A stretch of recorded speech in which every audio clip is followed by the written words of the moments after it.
శక్తివంతమైన మహిళ పుట్టదు, ఆమె తయారవుతుంది. కష్టం, బాధ, ఓర్పు, ఆత్మవిశ్వాసం ఇవే ఆమెను నిర్మిస్తాయి.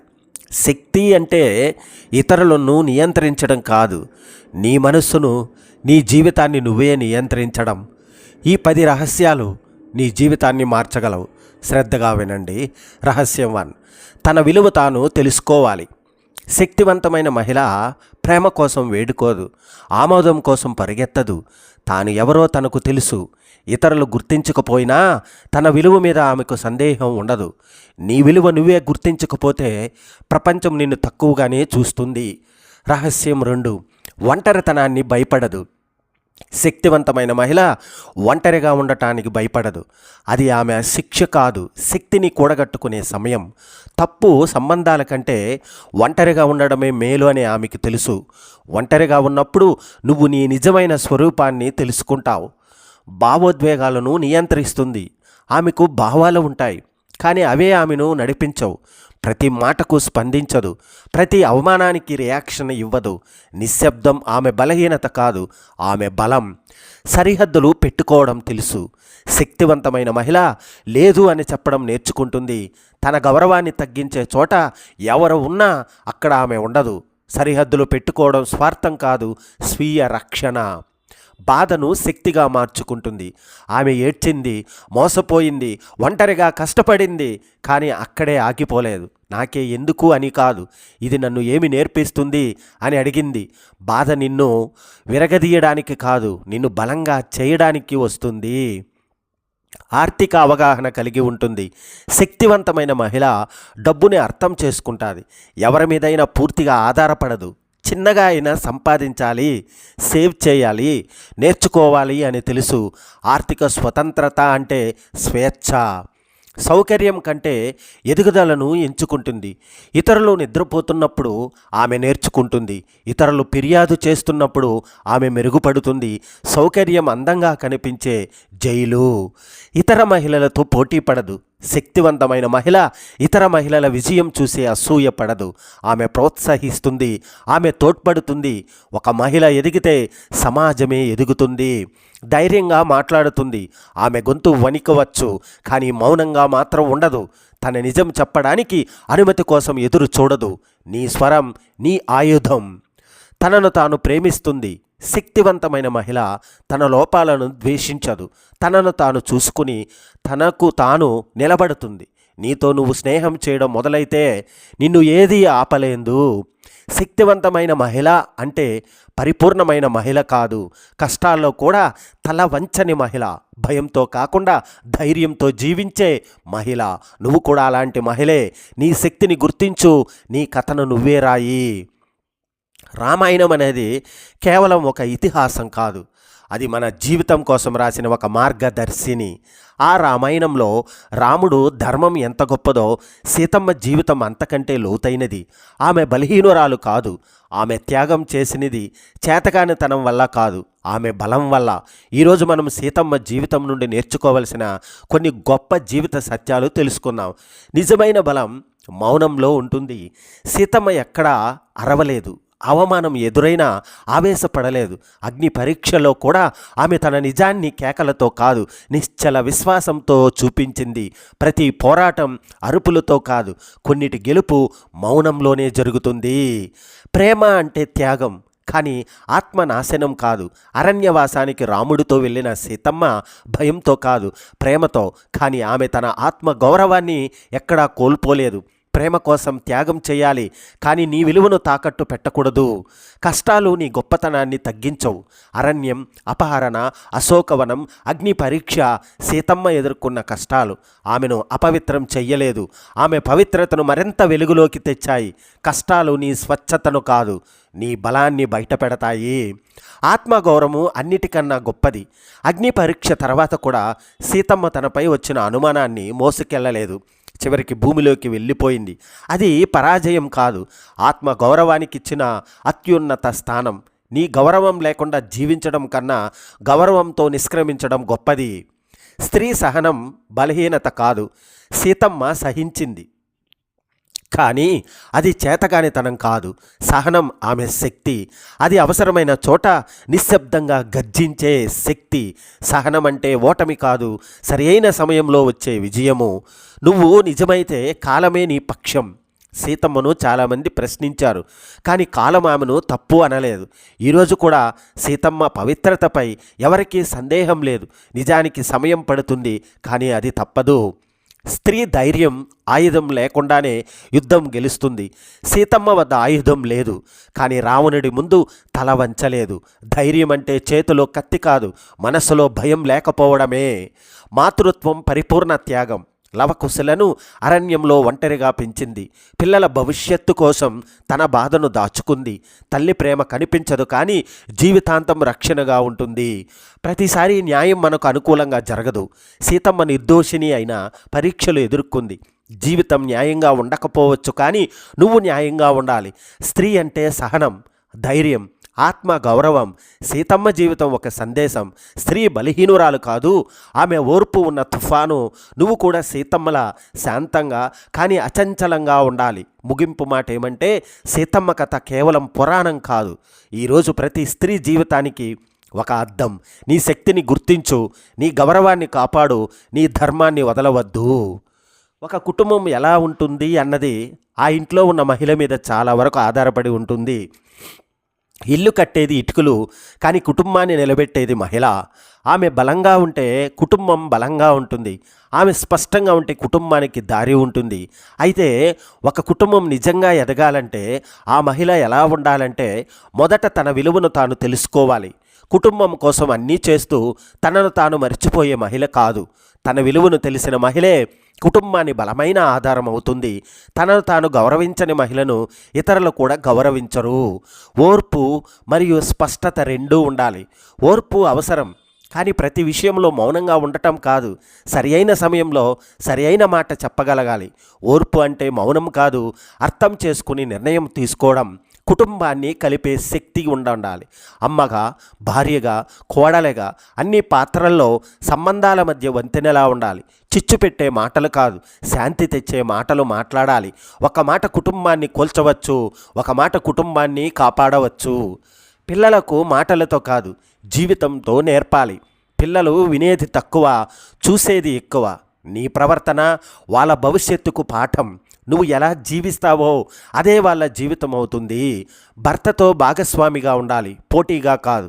భర్తకు ఎదురు నిలబడటం కాదు, భర్తతో కలిసి నిలబడడం. ఆలోచనల్లో భాగస్వామ్యం, నిర్ణయాల్లో భాగస్వామ్యం. కుటుంబ యుద్ధం కాదు, సహయాత్ర. ఆర్థిక అవగాహన ఉండాలి. డబ్బు సంపాదించాలి అన్న నియమం లేదు, కానీ డబ్బు విలువ తెలుసుకోవాలి. ఖర్చు, పొదుపు, భవిష్యత్తు అన్నిటిపై అవగాహన ఉండాలి. ఆర్థిక స్పష్టత ఉన్న ఇంట్లో కలహాలు తక్కువ. గౌరవం అడగదు, సంపాదిస్తుంది. కేకలు వేయడం వల్ల గౌరవం రాదు, నిరంతరం ప్రవర్తన వల్ల వస్తుంది. న్యాయం, నిజాయితీ, స్థిరత్వం ఇవే గౌరవానికి మూలాలు. గౌరవం మాటల్లో కాదు, మన జీవన విధానంలో ఉంటుంది. ప్రతి విషయాన్ని హృదయానికి తీసుకోదు. ప్రతి మాటకు బాధపడితే జీవితం భారమవుతుంది. ఏది వదిలాలో, ఏది పట్టుకోవాలో తెలిసిన మహిళే కుటుంబాన్ని నడిపిస్తుంది. శాంతి రావాలంటే కొన్ని మాటలు వదలాలి. తన అభివృద్ధిని నిర్లక్ష్యం చేయదు. కుటుంబం కోసం జీవిస్తూ తన కలలను చంపుకునే మహిళ కాదు, కుటుంబంతో పాటు తాను ఎదగాలి అని తెలిసిన మహిళ. నీ ఎదుగుదలే కుటుంబానికి ప్రేరణ. విలువల మీద నిలబడుతుంది. డబ్బు, హోదా, మాటలు మారినా విలువలు మారవు. నిజం, నైతికత, గౌరవం ఇవే కుటుంబానికి మూల స్తంభాలు. విలువలున్న ఇంట్లో భవిష్యత్తు సురక్షితం. ఒక మహిళ కుటుంబానికి దీపం లాంటిది. ఆమె వెలిగితే ఇల్లు వెలుగుతుంది, ఆమె కూలితే ఇల్లు చీకటవుతుంది. కుటుంబం ఎదగాలంటే మహిళ బలంగా ఉండాలి, కానీ ఒంటరిగా కాదు, అవగాహనతో. జీవితాన్ని నాశనం చేస్తున్న ఒకే ఒక శత్రువు ఎవరో తెలుసా? ఇతరులు కాదు, పరిస్థితులు కాదు, అదృష్టం కాదు, నీ నెపాలే. ఎక్స్క్యూజెస్ అంటే సాకులు. ప్రతిరోజు నువ్వు నీకు నువ్వే ఏమి చెబుతున్నావో ఒక్కసారి ఆలోచించు. ఈరోజు కాదు, రేపు చేద్దాం. ఇప్పుడు పరిస్థితి బాగోలేదు, డబ్బులు లేవు, సపోర్ట్ లేదు, టైం లేదు. ఇవన్నీ ఏమిటి? సాకులు. నీ కలల్ని చంపే విషం. నిజం ఏమిటో తెలుసా? నువ్వు చేసే ప్రతి సాకు నీ జీవితంలో ఒకరోజు విజయాన్ని దూరమయ్యేలా చేస్తుంది. ఈ ప్రపంచంలో విజయం సాధించిన వాళ్ళకి డబ్బులు ఎక్కువగా ఉన్నాయా? టైం ఎక్కువగా ఉందా? సమస్యలు లేవా వాళ్ళకి? వాళ్ళ దగ్గర ఉన్నది ఒకటే, నో ఎక్స్క్యూజెస్ మైండ్ సెట్. నొప్పి అందరికీ ఉంటుంది, కానీ కొందరు నొప్పిని కారణంగా చూపిస్తారు, కొందరు నొప్పిని శక్తిగా మార్చుకుంటారు. నువ్వు ఏ గ్రూపులో ఉండాలనుకుంటున్నావు? నాకు భయం వేస్తుంది అంటావు. భయం ఎవరికి ఉండదా? విజేతకి భయం ఉండదా? ఓడిపోయేవాడికి భయం ఉంటుంది. తేడా ఏమిటో తెలుసా? విజేత భయంతోనే ముందుకెళ్తాడు, ఓడిపోయేవాడు భయాన్ని నెపంగా మార్చుకుంటాడు. ఇప్పుడు కాదు అనేది అత్యంత ప్రమాదకరమైన మాట. ఎందుకంటే ఇప్పుడు కాదు అంటే రేపు కాదు, రేపు కాదు అంటే ఎప్పటికీ కాదు. నీ కలలు నీ కోసం ఎదురు చూస్తాయి, కానీ ఎప్పటికీ కాదు. ఒక విషయం గుర్తుంచుకో, నీ జీవితంలో ఎవరూ రారు నిన్ను లేపడానికి, నిన్ను మార్చడానికి, నిన్ను కాపాడడానికి. నువ్వే నీ హీరో, నువ్వే నీ విలన్ కూడా. ఈరోజు ఒక నిర్ణయం తీసుకో. ఇక నుంచి సాకులు లేవు, బాధితుడు మాటలు లేవు, పరిస్థితులపై నిందలు లేవు. ఆ తర్వాత ఏం ఉన్నా సరే ముందుకు వెళ్ళాలి, పడితే లేవాలి, విఫలమైతే నేర్చుకోవాలి. గుర్తుంచుకో, నీ జీవితాన్ని మార్చే రోజు సోమవారం కాదు, కొత్త సంవత్సరము కాదు, సరైన సమయం కాదు, ఈ క్షణమే. నువ్వు నెపాలు చెప్పినంత కాలం నీ కలలు నిన్ను వదిలి వెళ్ళిపోతాయి, కానీ సాకులు వదిలిన రోజు, కష్టాన్ని అంగీకరించిన రోజు, బాధను శక్తిగా మార్చుకున్న రోజు, ఆ రోజు నుంచి నీ జీవితం మారడం మొదలవుతుంది. No excuses, no fear, only action. లేచి పనిచేయి, నీ భవిష్యత్తు నీ నిర్ణయాన్ని ఎదురు చూస్తుంది. రాముడు యుద్ధనీతి ఏమిటంటే, రాముడు యుద్ధం చేశాడు, కానీ అది ప్రతీకారం కోసం కాదు, శక్తి చూపించడానికి కాదు, అహంకారాన్ని తృప్తిపరచడానికి కాదు. రాముడు చేసిన యుద్ధం ధర్మాన్ని కాపాడడానికి చేసిన యజ్ఞము. అసలు ప్రశ్న ఏమిటంటే, రాముడు యుద్ధంలో పాటించిన నీతి ఏమిటంటే, ఈరోజు మన జీవితానికి అది ఎలా వర్తింపజేస్తుందో నేర్చుకుందాం. యుద్ధం చివరి మార్గం మాత్రమే. రాముడు ముందుగా యుద్ధం కోరలేదు, రావణుడి సందేశాన్ని పంపాడు. సీతను తిరిగి ఇస్తే యుద్ధం అవసరం లేదు అన్నాడు. చివరి అవకాశం వరకు సంధి ప్రయత్నం చేశాడు. బలం ఉన్నవాడు వెంటనే యుద్ధానికి దిగడు, సహనం ఉన్నవాడే నిజమైన శక్తివంతుడు. ఈరోజు జీవితంలో చిన్న విషయాలకే గొడవలు, కేసులు, శత్రుత్వాలు. కానీ రాముడు నేర్పింది ఏమిటంటే, మాటతో పరిష్కారం అయ్యేదాన్ని పోరాటానికి తీసుకెళ్ళవద్దు అని. ధర్మం లేని విజయం పరాజయము. రావణుడు శక్తివంతుడే, సైన్యం ఉంది, అస్త్రాలు ఉన్నాయి, కానీ అతనికి ధర్మం లేదు. రాముడికి మాత్రం వ్యక్తిగత నష్టం ఉంది, బాధ ఉంది, కోపం ఉంది, అయినా ధర్మాన్ని వదలలేదు. అన్యాయంగా గెలిచిన విజయం చివరకు శూన్యం. ఈరోజు జీవితంలో మోసం చేసి సంపాదించిన డబ్బు, అన్యాయం చేసి వచ్చిన పేరు, ఇతరులను తొక్కి ఎదిగిన స్థానం, ఇవన్నీ రావణుడి విజయాల్లాంటివే. చివరకు పతనం తప్పదు. యుద్ధంలో కూడా నియమాలు పాటించాడు. ఆయుధం లేని వాడిని కొట్టడం, వెనుక నుంచి దాడి చేయడం, రాత్రి అక్రమ యుద్ధం. రావణుడు పడిపోయినప్పుడు కూడా ఈరోజు కాదు రేపు రా అన్నాడు. ఇదే రాముని గొప్పతనం. నీ శత్రువు తప్పు చేసినా నువ్వు నీ నీతిని వదలకూడదు. వ్యక్తిగత కోపం కాదు, సామూహిక ధర్మం. రాముడు యుద్ధం కేవలం సీత కోసం కాదు, రాక్షసుల బాధల నుండి లోకాన్ని విముక్తి చేయడానికి, అధర్మాన్ని మూలం నుంచి తొలగించడానికి. రాముడు తన బాధను లోకధర్మంగా మార్చాడు. ఈరోజు జీవితంలో నువ్వు ఎదుర్కొన్న కష్టం ఇంకొకరి మార్గదర్శకంగా మారితే అదే నిజమైన రాముని యుద్ధనీతి. విజయం తర్వాత కూడా వినయం. రావణుడు చనిపోయిన తర్వాత ఆనందోత్సాహాలు లేవు, అవమానాలు లేవు, అహంకారం లేదు. విభీషణుడిని రాజుగా నియమించాడు, శత్రువు కుటుంబాన్ని గౌరవించాడు. విజయం తర్వాత వినయం. ఇదే రామతత్వం. రాముని యుద్ధనీతి మన జీవితానికి ఎలా వర్తిస్తుందంటే, ఈరోజు మన యుద్ధాలు ఉద్యోగంలో పోటీ, బంధాల్లో విభేదాలు, సమాజంలో అన్యాయం, మనసులో కోపం.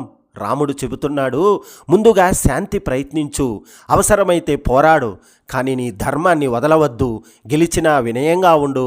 రాముడు యుద్ధం చేశాడు, కానీ ద్వేషంతో కాదు, కోపంతో కాదు, అహంకారంతో కాదు, ధర్మంతో చేశాడు. ఈరోజు నీ జీవితంలో నువ్వు ఏ యుద్ధం చేస్తున్నావో ఆలోచించు. అది రాముని మార్గంలో ఉందా, లేదా రావణుని దారిలో ఉందా? ఎంపిక నీది, ఫలితం కూడా నీదే. మధుమేహం, బీపీ బారిన పడకూడదంటే కొన్ని నియమాలు పాటించడం ద్వారా జీవన శైలి, వ్యాధులైన మధుమేహం, బీపీ, గుండె జబ్బులు, కొవ్వు, కాలేయం బారిన పడకుండా తప్పించుకోవచ్చు. ఇందుకోసం మొదటగా రోజుకు 2 సార్లు మాత్రమే భోజనం చేయాలి. వాటి మధ్య 8 నుంచి 10 గంటలు విరామం ఉండేలా చూసుకోవాలి. జీవక్రియ వ్యాధులకు మూలమైన చక్కెర, జంక్ ఫుడ్ను దూరం పెట్టాలి. భోజనం చేశాక గంట పాటు కూర్చోకుండా ఉండాలి. ఇలా ఉంటే పెట్టుబడులకు అర్హత ఉన్నట్లే. ఏ విషయాన్నైనా నేర్చుకునే మానసిక సందిగ్ధత ఉండాలి. తార్కికమైన ఆలోచన, లోతైన అధ్యయనం చేసే నైజం, క్రమశిక్షణ, ఓర్పు, 5 సంవత్సరాలకు మించిన దీర్ఘకాల దృష్టి, ఈ లక్షణాలుంటే స్టాక్ మార్కెట్లో పెట్టుబడులు పెట్టేందుకు అర్హత సాధించినట్లే. భోజనం అయ్యాక 10 నిమిషాలు నడిస్తే భోజనం చేశాక కనీసం 10 నిమిషాల పాటు నడవడం అలవాటుగా చేసుకోండి. ఎందుకంటే ఆరోగ్యాన్ని అందించడంలో ఆ అలవాటు తోడ్పడుతుంది. ఎలాగంటే రక్తంలో చక్కెర స్థాయిని 17% తగ్గిస్తుంది, ట్రైగ్లిజరైడ్లను 72% తగ్గిస్తుంది, రక్తపోటును 5 mmHg మేర తగ్గిస్తుంది, సుఖ నిద్ర పడుతుంది. నిద్రలేమితో ఊబకాయం. జంక్ ఫుడ్ కన్నా నిద్రలేమి వల్లే ఊబకాయం ముప్పు ఎక్కువ. దీని పరిష్కారానికి గాఢ నిద్ర కోసం ఇలా చేయండి. మీరు నిద్రపోయే గది తీసుకోవద్దు. రోజు ఒకే సమయానికి నిద్రపోండి. ఉదయపు సూర్యరశ్మి శరీరానికి తగిలేలా చూసుకుంటే చక్కటి నిద్ర పడుతుంది. చిమ్మ చీకటిగా ఉండేలా చూసుకోండి. పడక గదిని చల్లగా ఉంచుకోండి. నిద్రకు 8 గంటల ముందు కాఫీని తీసుకోవద్దు. రోజు ఒకే సమయానికి నిద్రపోండి. ఉదయపు సూర్యరశ్మి శరీరానికి తగిలేలా చూసుకుంటే చక్కటి నిద్ర పడుతుంది. నూతన సంవత్సరంలో వీటిని పాటించండి. మీ కుటుంబం మొత్తానికి ఆరోగ్య బీమాను చేయించండి. టర్మ్ ఇన్సూరెన్స్ పాలసీని తీసుకోండి. అత్యవసర నిధిని ఏర్పాటు చేసుకోండి. క్రమానుగత పెట్టుబడి పథకాన్ని ప్రారంభించండి. ప్రేమ అమూల్యమైన భావన, దివ్యమైన అనుభూతి, విశ్వమంతా నిండి ఉన్నది. ఈ పరమ పవిత్రమైన ప్రేమే శిశువులు ఓలలాడేది మాతృప్రేమ సాగరంలోనే. సృష్టి స్థితులకు మూల కారణం ప్రేమ తత్వమే. అందుకే మానవతా విలువలన్నింటిలోనూ ప్రేమ ఉదాత్తమైనది. ఈ ప్రపంచంలో పుట్టింది మొదలు తల్లిదండ్రులు, తోబుట్టువులు, భార్యాభర్తలు, ఇలా ఏ బంధమైనా ముడిపడి ఉండేది ప్రేమ సూత్రంతోనే కదా. మనుషులే కాదు, జీవకోటి మొత్తం ప్రేమ బంధానికి కట్టుబడి ఉంది. పూర్వ మహర్షుల ఆశ్రమాలలో అన్ని రకాల జంతువులు జాతి వైరాన్ని మరిచి సంచరించేవట. అంటే ప్రేమ తరంగాలు ప్రసరించే చోట క్రూరత్వానికి, ద్వేషానికి తావుండదనేగా. ప్రేమను వ్యక్తీకరించడం ఒక కళ, ప్రేమను పంచడం ఒక సాధన. మాట, స్పర్శ, చూపుల ద్వారా మనం వ్యక్తీకరించే ఆ భావన ఎదుటివారికి మన పట్ల అభిమానాన్ని, గౌరవాన్ని ఇనుముడింపజేస్తుంది. చుట్టూ ఉన్నవారనే కాదు, పశుపక్ష్యాదులను, ప్రకృతిని కూడా ప్రేమించగలగాలి. చిన్న మొక్కకు ప్రేమతో నీరు పోస్తే పువ్వులు, నవ్వులను విరబూస్తుంది. చిట్టి ఉడత, చిన్ని పిట్ట, ఇలా ఏ ప్రాణి అయినా మనం చూపించే ప్రేమకు ప్రతిస్పందించే తీరు మనోహరం, అనుభవైక వేద్యం. మనం ప్రాణకోటి పట్ల చూపించే ప్రేమ నేరుగా భగవంతుడికి చేరుతుంది. అలాగే సర్వజీవ తిరస్కారం కేశవం ప్రతి గచ్చతి. ఏ ప్రాణి పట్ల అనాదరణ చూపుని అది కూడా భగవంతుడే స్వీకరిస్తాడు. ఈ ఎరుకుతో వ్యవహరించాలి. యశోద కృష్ణుణ్ణి తాడుతో రోటికి కట్టివేసి క్రమశిక్షణలో ఉంచాలనుకుంది. కానీ నిజానికి చిన్ని కృష్ణుడు కట్టుబడింది ఆమె ప్రేమ పాశానికి. శ్రీరాముడు శబరి ఇచ్చిన పండ్లను తీసుకున్నా, శ్రీకృష్ణుడు కుచేలుడు తెచ్చిన అటుకులను స్వీకరించిన అల్పమైన ఆ వస్తువులలో అంతర్లీనమైన ప్రేమ భావనకు వశమవడం వల్లనే బెజ్జ మహాదేవి ఆదిదేవుడైన శివుణ్ణి బిడ్డగా భావించి తల్లిగా లాలించింది, ఉపచారాలు చేసింది. నిష్కల్మషమైన ఆ ప్రేమ ఆమెకు శివ సాయుధ్యాన్ని ప్రాప్తింపజేసింది. అమ్మ బిడ్డకు ఆప్యాయంగా పెట్టే గోరుముద్దలు అమృత తుల్యం. గురువు ప్రేమతో నేర్పే విద్య విద్యార్థికి వెలుగు దారి. అది మనుగడకు శక్తినిస్తుంది, సత్యాన్ని దర్శింపజేస్తుంది. స్వార్థరహితమైన ప్రేమ భగవంతుడి పట్ల భక్తిగా పరిణమిస్తుంది. ఆయన అనుగ్రహం పొందాలనే తపన, భక్తి, ప్రేమతో కూడిన నిరంతర స్మరణ మనసును శుద్ధి చేస్తాయి. మానవ జీవితం అనే వృక్షానికి ప్రేమ మూలమని, జ్ఞానం ఫలమని ఉపనిషత్తులు చాటుతున్నాయి. భయ ద్వేషాలను ఆలోచనల నుంచి తరిమేస్తే హృదయం అనే పాత్ర ప్రేమతో నిండిపోతుంది. భగవంతుడు సాన్నిధ్యానికి అనుసరించాల్సిన ఉత్తమమైన సులభమైన మార్గం ప్రేమే. దీన్ని సాధించడానికి ఎటువంటి వ్యయ ప్రయాసులు అవసరం లేదు. అందరిలోనూ దైవాన్ని దర్శిస్తే చాలు. ప్రేమ పూర్విత వాక్కులు సత్యంగా, చేతులు ధర్మంగా, ఆలోచనలు శాంతిగా రూపుదిద్దుకుంటాయి. త్రికరణాలు ప్రేమపూరితమైన జీవనం అమృతమయమే కదా. ఒకప్పుడు మనుషులు సమాజంలో జీవించేవారు. ఇప్పుడు సామాజిక మాధ్యమాల్లో బతుకులు ఈడిస్తున్నారు. ఎమోషన్లు అన్నీ నేడు ఇమోజీలుగా మారాయి. చాయ్ కొట్టు కబుర్లన్నీ చాటింగులయ్యాయి. అరుగు మీద ముచ్చట్లకు ఆన్లైన్ వేదిక అయింది. పిచ్చాపాటి విషయాలన్నీ ట్వీట్లుగా మారాయి. భావోద్వేగాలన్నీ స్టేటస్లుగా, భయాలన్నీ స్టోరీలుగా బహిరంగమవుతున్నాయి. రీల్స్ చూస్తూ రియల్ లైఫ్ అనుభూతుల్ని కోల్పోతున్నారు. షార్ట్స్ చూస్తూ ఏకాగ్రతను 8 సెకండ్లకు సధించుకుంటున్నారు. చాలామంది ప్రేమ ఆప్యాయతలకు బదులుగా పోస్టులను పంచుకుంటున్నారు. పోస్టులకు వచ్చే లైకులు సోషల్ మీడియా కట్టసి వల్ల తప్ప మన వ్యక్తిత్వమో నైపుణ్యమో మెచ్చి కాదన్న సంగతిని మర్చిపోతున్నారు. తమను అనుసరించే వారిలో అభిమానించే వారే కాదు, అనుమానించేవారు, కామెంట్లతో అవమానించేవారు కూడా ఉంటారని గమనించరు చాలామంది. జీవితంలో నిలకడ గురించి ఆలోచించని వారు స్పాప్ చాట్లో మాత్రం స్ట్రీకులు స్థిరంగా ఉంచడానికి ప్రయత్నిస్తుంటారు. ఫోనులో వందల కాంటాక్ట్లున్నా అవసరమైనప్పుడు గబుక్కున ఎవరికి ఫోన్ చేయాలో తెలియని సందిగ్ధంలో పడుతుంటారు. సామాజిక మాధ్యమాల వల్ల భిన్న కోణాలు తెలుస్తాయి. వాస్తవాలను అంచనా వేయొచ్చన్నది ఎంత నిజమో అవి డిజిటల్ డిప్రెషన్కు గురి చేస్తాయనేది అంతే నిజం. స్మార్ట్ ఫోన్, సోషల్ మీడియాలను అతిగా వాడుతున్న యువతలో ఈ లక్షణాలు ఎక్కువగా కనిపిస్తున్నాయని హెచ్చరిస్తున్నారు నిపుణులు. వాటిలో నిమగ్నమైపోయి గంటల తరబడి ఒంటరిగా గడపటం, అందం, ఫ్యాషన్లు తదితర విషయాల్లో ఇతరులతో పోల్చుకొని ఆత్మ న్యూన్యతను గురవడం, సైబర్ బుల్లీయింగ్ లాంటి సమస్యలు ఎదుర్కోవడం, నెగటివ్ కామెంట్లను తట్టుకోలేకపోవడం, ఇలాంటివన్నీ కలిసి డిజిటల్ డిప్రెషన్కి దారితీస్తాయి. సాంకేతికత మనుషులను ఓన్లీ ఏ క్లిక్ ఏవే అన్నంత దగ్గరగా చూపిస్తుంది, కానీ మనుషుల మధ్య కొలవలేనంత దూరం ఉంటుంది. లక్షల ఫాలోవర్లున్న ఒంటరితనం రాజ్యమేలుతుంది. ఇతరులు అందమైన ఫోటోలు, విజయాలు, విహారయాత్రలు, ఆనందంగా కనిపించే జీవితాలను చూసి ఈర్ష్య పెరుగుతుంది. ఫోన్ చూస్తూ తక్కువ సమయంలోనే విభిన్న భావోద్వేగాలకు గురవడం వల్ల డోపమైన్ పెరిగి సామాజిక మాధ్యమాల వాడకాన్ని వ్యసనంగా మార్చేస్తుంది. ఎప్పుడు ఏదో కోల్పోయిన భావన, నిరాశ, విసుగు, ప్రతి చిన్న విషయానికి ఆందోళన, కొద్దిపాటి పనికి ఒత్తిడికి గురి కావడం, ఇవి డిజిటల్ డిప్రెషన్ లక్షణాలు. ఇది మానసిక సమస్య మాత్రమే కాదు, శారీరక ఆరోగ్యానికి రోజుకు 12 సిగరెట్లు తాగినంత హాని కలిగిస్తుందని, అకాల మరణాల ముప్పును తీవ్రంగా పెంచుతుందని అధ్యయనాలు చెబుతున్నాయి. ఈ సమస్య మరింత పెరిగే ప్రమాదాన్ని నివారించాలంటే పెద్దలు ముందు తమను తాము పిల్లలకు ఆదర్శంగా ఉండేలా మలుచుకోవాలి. ఫ్యామిలీ టైంకు ప్రాధాన్యత ఇవ్వాలి. పిల్లల్ని చదువులో, ఆటపాటల్లో నిమగ్నం చేయాలి. పుస్తకం చదవడం, డైరీ రాయడం లాంటి అలవాట్లు నేర్పాలి. సోషల్ లైఫ్కు ప్రాధాన్యం ఇస్తే ఆటోమేటిక్గా పిల్లలు దాన్ని అనుసరిస్తారు. నీ జీవితానికి నీవే గురువు. ఓషో అంటాడు, నువ్వు నిజంగా జీవిస్తున్నావా లేదా బ్రతకాల్సింది కాబట్టి బ్రతుకుతున్నావా? ఈ రెండింటికి చాలా తేడా ఉంది.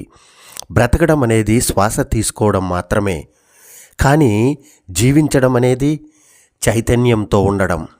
ప్రపంచం నిన్ను చిన్నప్పటి నుంచి ఒక యంత్రంలా తయారు చేసింది. పాఠశాల చెప్పింది ఇలా చదువు అని, సమాజం చెప్పింది ఇలా బ్రతుకు అని, మతం చెప్పింది ఇలా నమ్ము అని, తల్లిదండ్రులు చెప్పింది ఇలా అవ్వు. కానీ ఎవరూ ఒక్కసారి కూడా అడగలేదు, నువ్వు ఏం కావాలనుకుంటున్నావు? సత్యం ఒక్కటే, నువ్వు నిన్ను మర్చిపోయావు. నీ బాధలకి కారణం బయట ప్రపంచం కాదు, నీ వైఫల్యాలకు కారణం అదృష్టం కాదు, నీ భయాలకు కారణం శత్రువులు కాదు. నీ అసలు సమస్య ఒక్కటే, నువ్వు వినడం మానేశావు. నీకు ఒక మనస్సు ఉంది, కానీ అది ఎప్పుడూ గతంలో కానీ భవిష్యత్తులో కానీ తిరుగుతూనే ఉంది. గతం అనేది పశ్చాత్తాపం, భవిష్యత్తు భయం.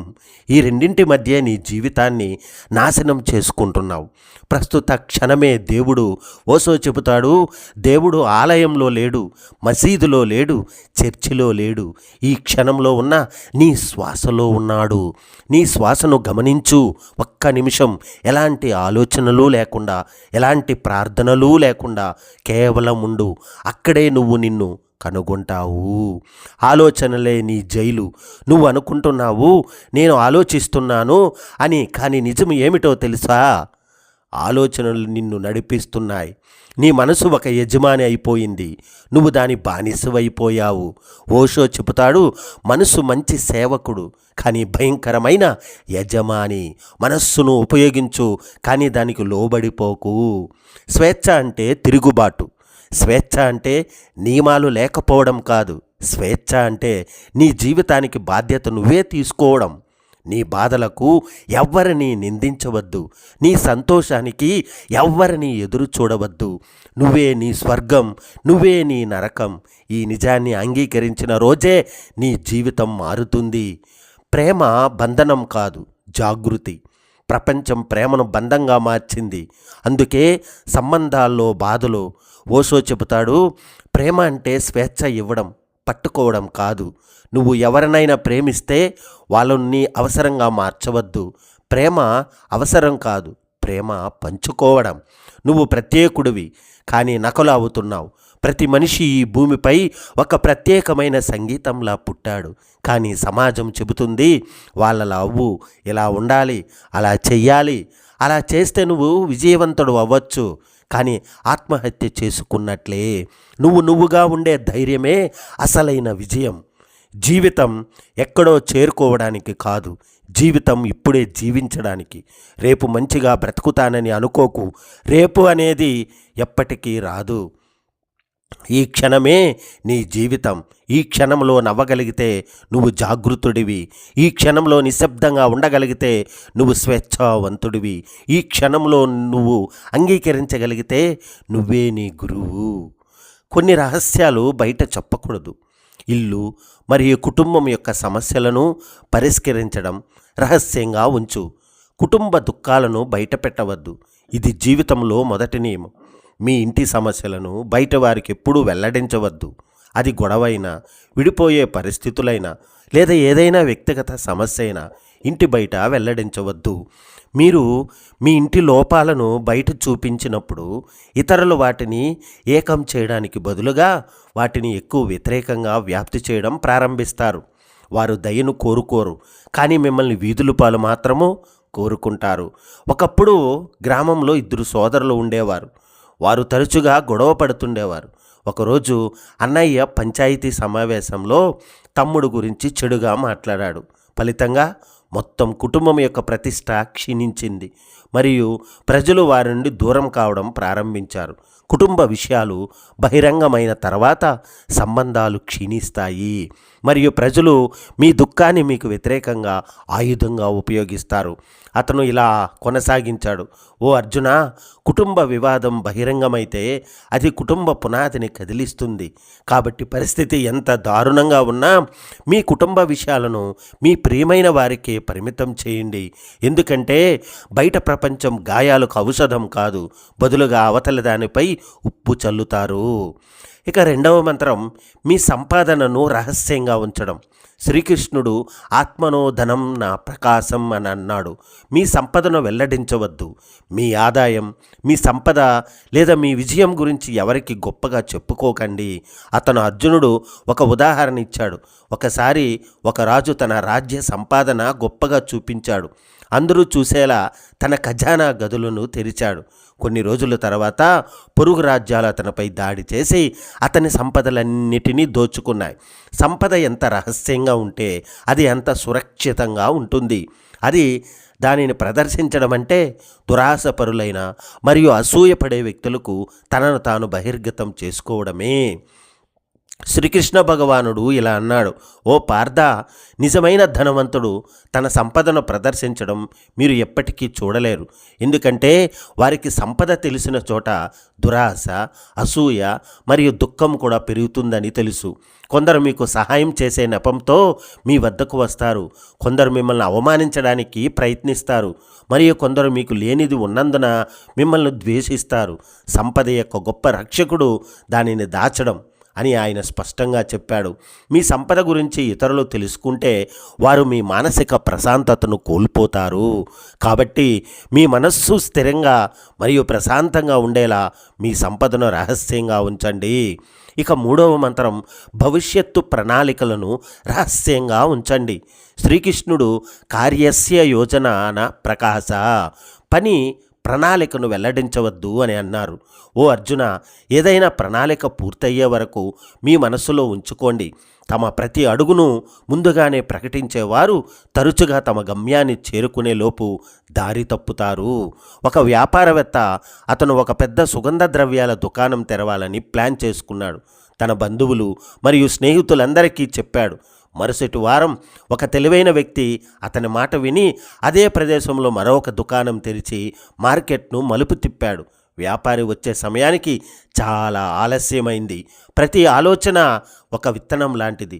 మీరు దానిని విత్తే ముందు అందరికీ చెబితే ఎవరైనా దానిని చూర్ణం చేస్తారు లేదా మీ ముందు దాని ఫలాలను పండిస్తాడు. శ్రీకృష్ణ భగవానుడు ఇలా అన్నాడు, ఒక ప్రణాళిక యొక్క నిజమైన శక్తి దాని నిశ్శబ్దంలో ఉంది. మీరు పూర్తి చేసే వరకు మౌనంగా ఉండండి. మీ తదుపరి దశలను మీ వద్దే ఉంచుకోండి.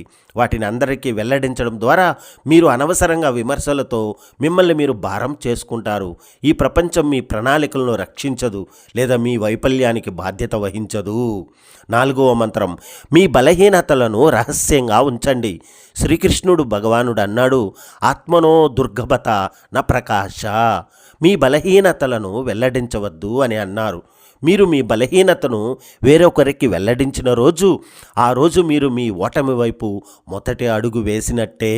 అర్జునుడు అడిగాడు, ఓ కేశవా, మన బాధను లేదా బలహీనతను మన ప్రియమైన వారితో కూడా పంచుకోలేమా అని.